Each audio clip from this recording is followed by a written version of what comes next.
The Word of God is alive and powerful, sharper than any two-edged sword, piercing even to the dividing asunder of the soul and spirit and of the joints and the marrow, and is a critic of the thoughts and intents of the heart. All Scripture is God-breathed and is profitable for doctrine, for reproof, for correction, for instruction in righteousness, that the man of God might be mature, thoroughly furnished unto all good works. Study to show thyself approved unto God, a workman that needeth not to be ashamed, rightly dividing the word of truth.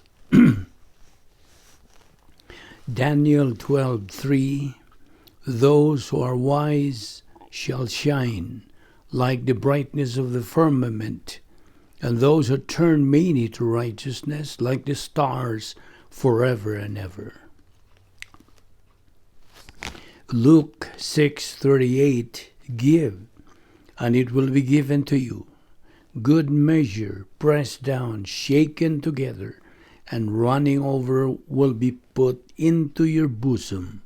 For with the same measure that you use, it will be measured back to you. Proverbs 11:24-25. There is one who scatters, yet increases more, and there is one who withholds more than is right, but it leads to poverty. The generous soul will be made rich, and he who waters will also be watered himself. Psalm 37:3-5. Trust in the Lord and do good. Dwell in the land and feed on his faithfulness.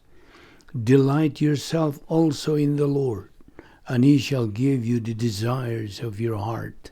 Commit your way to the Lord. Trust also in him, and he shall bring it to pass. Deuteronomy 8:18. And you shall remember the Lord your God, for it is he who gives you power to get wealth, that he may establish his covenant, which he swore to your fathers, as it is this day. 1 Chronicles 22:13. Then you will prosper, if you take care to fulfill the statutes and judgments with which the Lord charged Moses concerning Israel. Be strong and of good courage. Do not fear, nor be dismayed. Before we start our Bible study ni Ningadawa, samas nandan gikinahanglan ang atong pagpangandam sa itong kaugalingon sa dili pa kita dupot sa atong pagtuon sa pulong sa Dios. Gikinahanglan ang itong paggamit sa prinsipyo sa 1 John 1:9, the recovery technique or the rebound technique or the divine eraser.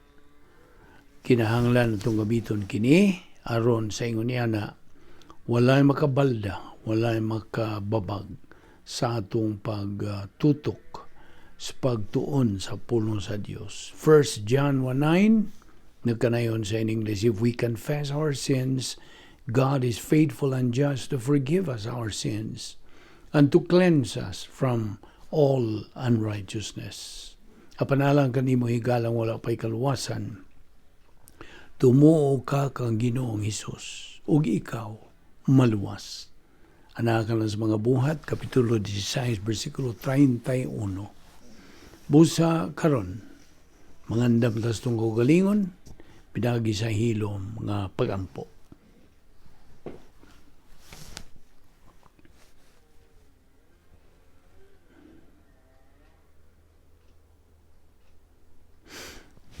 Bala na mga Diyos, nagapasalamat kami kanimo nining lain o sab nga higayon sa among pagpadayon sa pagtuon sa among pulong. Ubani kami karon, pinagis pagtudlo ka namo sa bala ang Espiritu Santo. Tangtang ang mga babag kandiyan sa among huna, aron kami makadupot gayon sa pagpunting sa among huna-huna. Give us the necessary concentration to your word which you are going to teach us today. Kining tanan na mong gipasalamatan sa ngalan ni Ginoong Hesukristo. Amen. Well, maayong adlaw sa tanan na itong mga subscribers, atong mga higala, atong mga igsoon diyan ni Kristo. Welcome now sab di nga atong pagpadayon sa pagtuon sa pulong sa Dios, atong spiritual momentum. Niya pa kita magadupot sa atong tunanan is Jesus the only way. Siya ra bagyod ang bugtong dalan. Okay?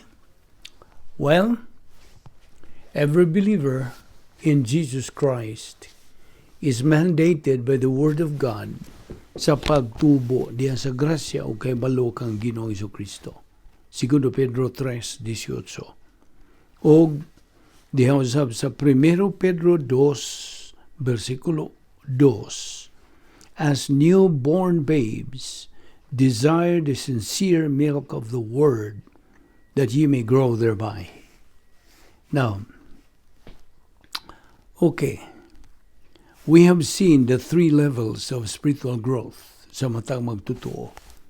Nga mo kining musunod, baby believer, adolescent believer, o mature believer. Now, kung ang kabubuton sa Dios nga ang tanang mga magtutuo mukabot sa gitawag og full knowledge of the Word of God, mao kana ang sa katakos sa pagdawat ng mga panalangin, katakos sa pagkinabuhi, katakos sa pagkinabuhi.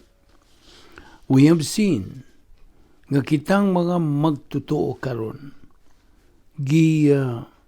or we are admonished by God to produce divine good nga kini gitandi sa pilak, bulawan, ug sa mahalon bililhon nga mga bato. Definitely, when a believer turns positive ngadto sa pagtuon sa pulong sa Dios, kini mo resulta sa iyang pagtubo nga espirituhanon. Sa laing bahin, sa diha nga usa ka magtutuo maganegatibo ngadto sa pagtuon sa pulong sa Dios, kini mo resulta in a lack of spiritual growth. Hence, the stagnation of the spiritual life, retrogression in growth, ug ang necessity of relearning the categories of doctrine. Naagi og paglamba sa atong panumduman, there are 3 phases of the plan of God. Kapilanan nato ni balik-balik apan gikinahanglan gihapon. Kay kini bahin man gihapon sa atong uluhan nga atong giduputan is Jesus the only way. You see? Now, okay, ang categories or phases of the plan of God sa ato nang nasayran. Ang phase 1 mao ang kaluwasan, salvation, Acts 16:31. Ang usa ka di magtutuo nga makadungog sa maayong balita sa kaluwasan sa pagtuo lamang kang Kristo lamang o iyang gamito ng iyang pagtuo sa iyang in believing in Christ as Savior. Pangutana, unsa mang matang sa pagtuo kini nga atong hisgutan dinhi. This is called activated faith. Now, pagtuo kini nga na diha sa kalag, o kini gipabuhi. It is activated. Pinagi sa positibo nga kabubuton. Ang tanang sakop sa kaliwatan sa tao, ana niining maong pagtuo as a part of the essence of the soul. They do lots of things by faith every single day.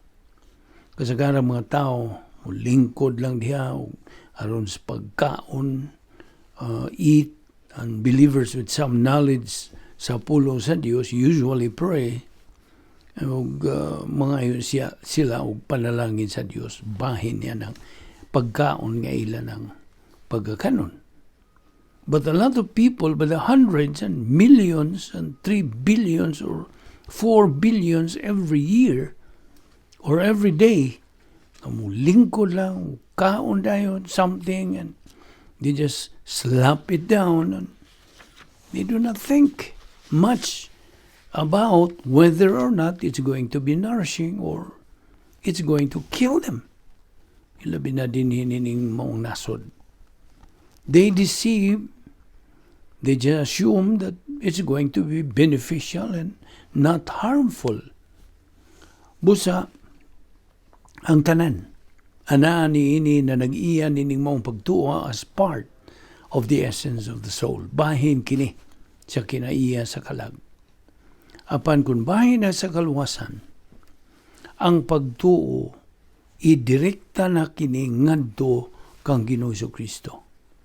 And that is activated faith, and it is activated pinaagi sa ang positibo nga kabubuton.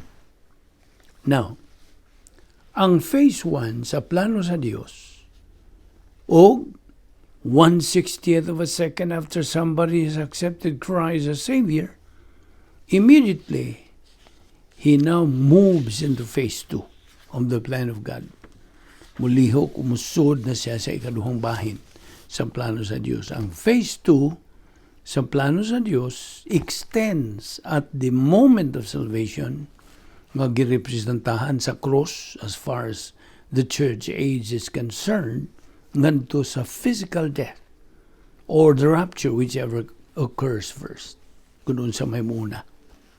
Now, if it is physical death, ang magtutuo goes out. Either descend unto death or dying grace.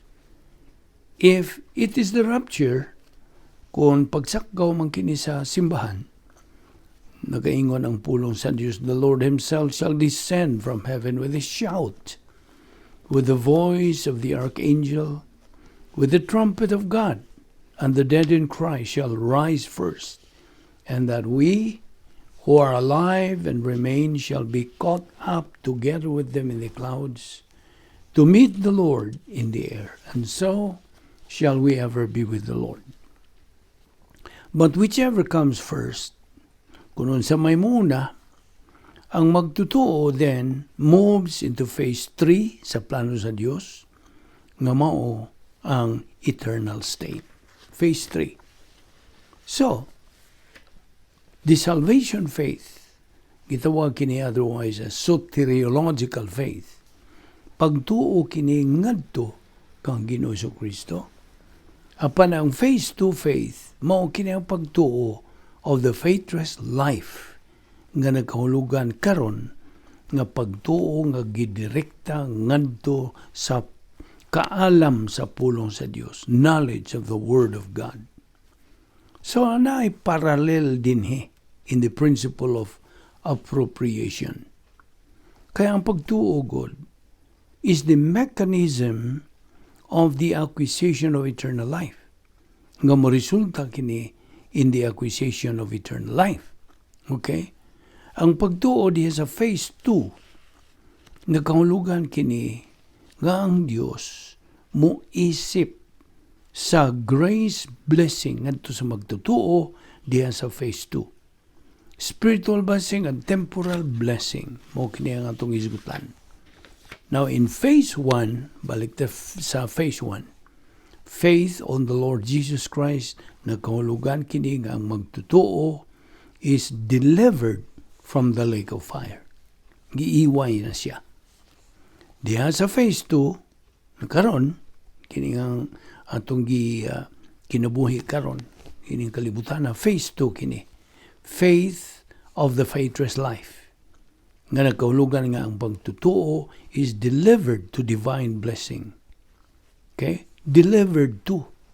Ngadto sa Diyos ng mga panlangin, nga kini mo ay resulta, the byproduct of positive volition, ngadto sa pulong sa Diyos. Now, diha sa Santiago, Kapitulo 2, versikulo 14 at 26, is not describing phase 1 faith, but rather phase 2 faith. O kinina ka na yun, nga kung ang magtutuo na nag-iya na siya nining activated faith, automatically he's going to produce divine good. Nga gitawag in the context dinhi as good works. So, if the faith is activated by positive volition, kini mo resulta in the production of divine good. Makamuhat na siya sa maayong binuhatan nga Diyos nun nga mga buhat. But if the faith is not activated by positive volition, then it is deactivated or neutralized by negative volition nga mo resulta in the production of dead works. Mga tawhanon nga mga maayong binuhatan. Therefore, anay i-question nga atong tanawon in a moment. But dinhi, akong balikon, mao ang krus.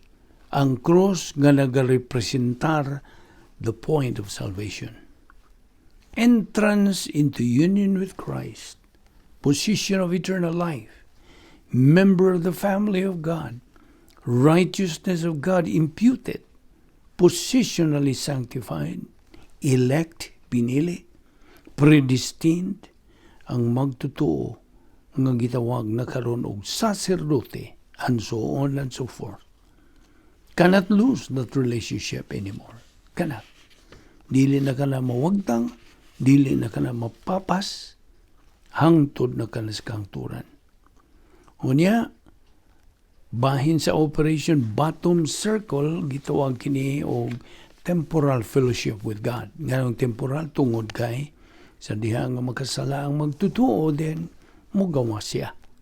Niya nang maong bottom circle fellowship.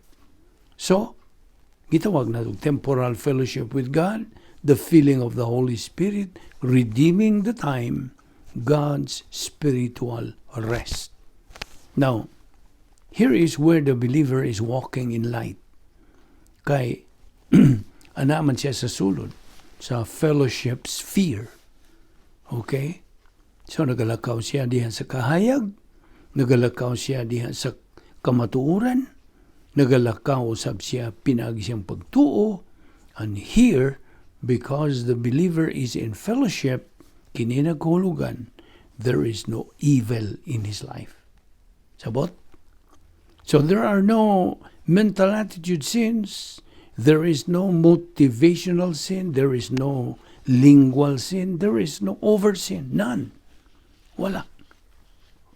There is no sin in his life, which means nga ana na siya ay hayahay, hanoy, relaxed, and powerful mental attitude. Tungod kay, ana naman siya ay doctrinal orientation, doctrinal objectivity, doctrinal confidence, o doctrinal courage. Now, kini itong isigutan, may kalamutan kini sa ato ng Kristohanong pagkinabuhi, spiritual life, which is a supernatural way of life. And the greater the knowledge of doctrine the believer possesses, the greater the doctrinal confidence and the greater the spiritual self-esteem and doctrinal orientation he is going to have sa iyang kinabuhi. And the greater the category 1 suffering he is going to have, the greater the intensity of it. Now, kini mao ang suffering according to the will of God. Compassion suffering for the salvation of unbelievers, for the spiritual growth of believers.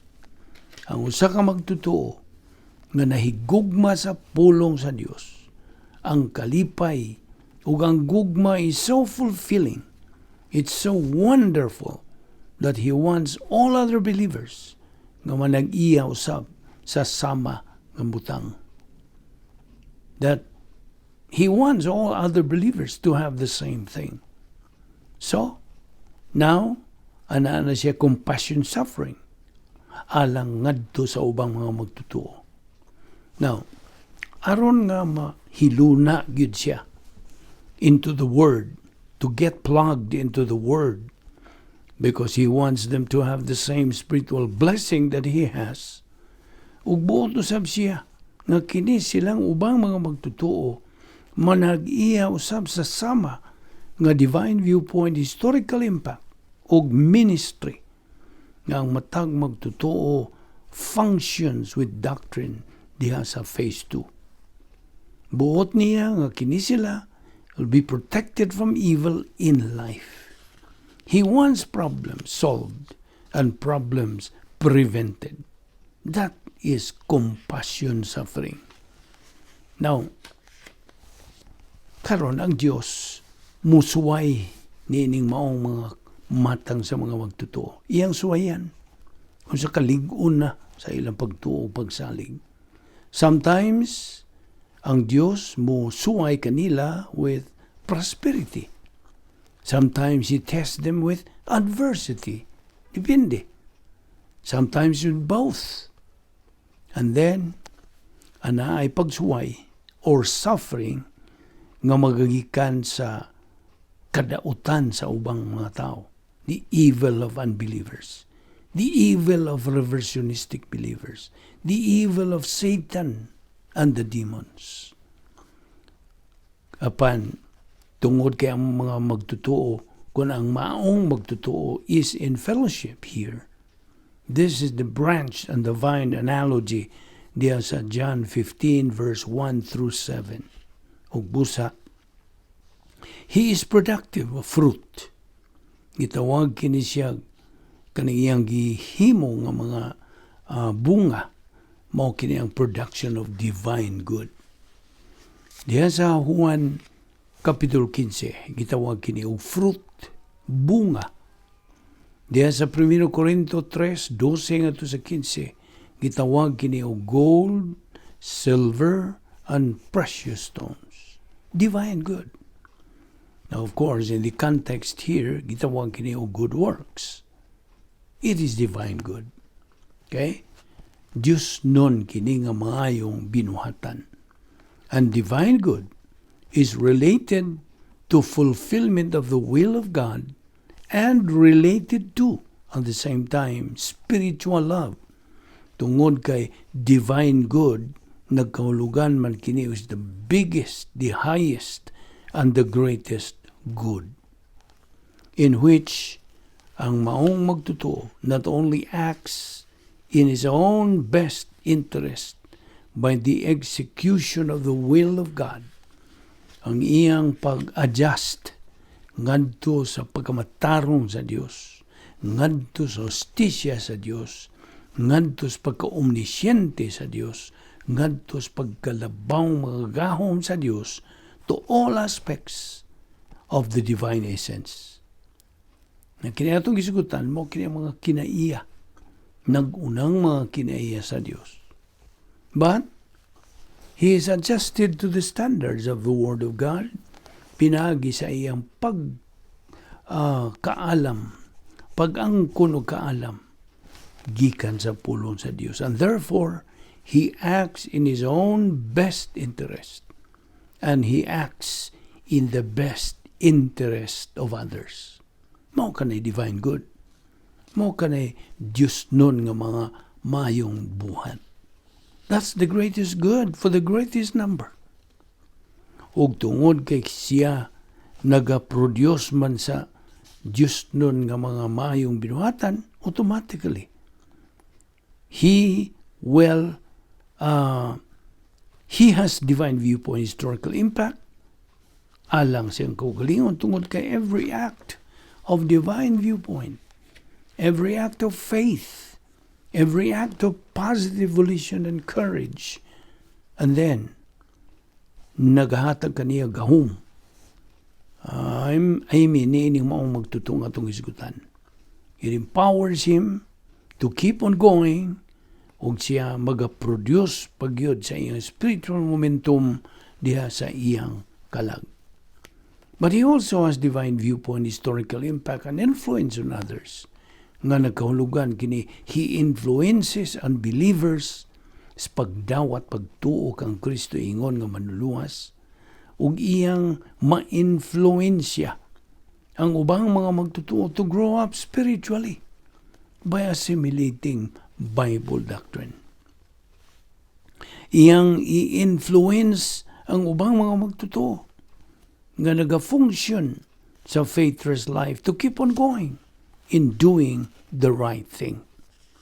Ang Diyos Espiritu Santo sa iyang post-salvation ministry nagapakita sa maong magtutuo that He's doing the right thing and influences believers who may be tingali yan ang higayuna, they're out of fellowship to get their attitude changed. Aron sila maka-rebound o makabalik sila ngadto sa pakigambitay sa Dios and get plugged into the Word. O paminaw, this is the kind of believer nga mo'y gamiton sa Dios. Sabot? He also operates with the 4 laws. Kining maong magtutuo. Laws of liberty, laws of love, laws of expediency, o laws of supreme sacrifice, in which he orders his life in such a way nga siya adjusted ngadto sa sumbanan in the standards of the truth of the Word of God, that he provides no excuse to reject doctrine and no excuse for an unbeliever to reject Christ as Savior because of the manner in which he conducts his life. So, anay equation nga makita nato related to faith and deliverance. Every unbeliever matag dili magtutuo ana ay kahigayunan sa pagtuo. That is faith resident in the soul. Ug sa niya nga atong isgutan ang kaluwasan, ang tumong sa pagtuo niya ng maong magtutuo, mao na si Ginoong Kristo. In salvation, the object of the believer's faith is our Lord Jesus Christ. Unsa may gisulti sa Acts 16:30 and 31, Sirs, what must I do to be saved?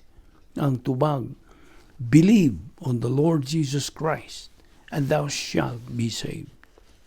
So kung bahin sa kaluwasan, ang pagtuo idirekta ngadto kang Ginoong Kristo. Gani diya sa mga buhat kapitulo 4 versikulo 12 nagkanayon kining, neither is there salvation on any other under heaven given among men whereby we must be saved. There is only one way to get eternal life, and that's faith in the Lord Jesus Christ. Mao kini ang unod sa atong uluhan nga atong giduputan sa paghisgot nga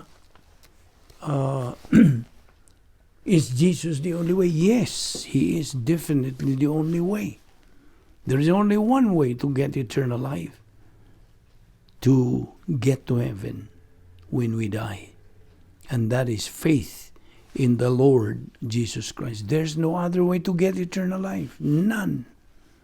It is believe on the Lord Jesus Christ, and thou shalt be saved.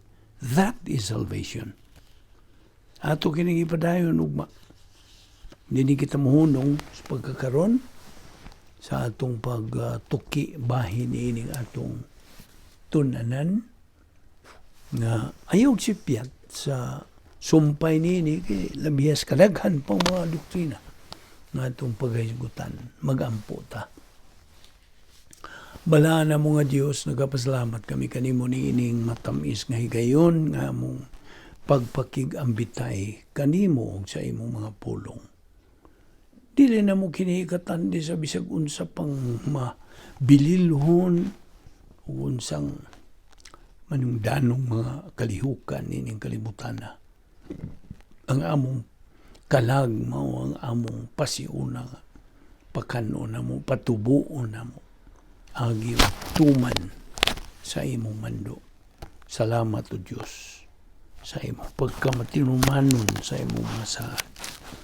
Bani kami karon sa among pagbuwag, ilikay kami sa mga kabilinggan, Dada kami pagbalik ugma dinhi ning among Bible study through the YouTube ubos sa Vic Balbido Evangelistic Ministry.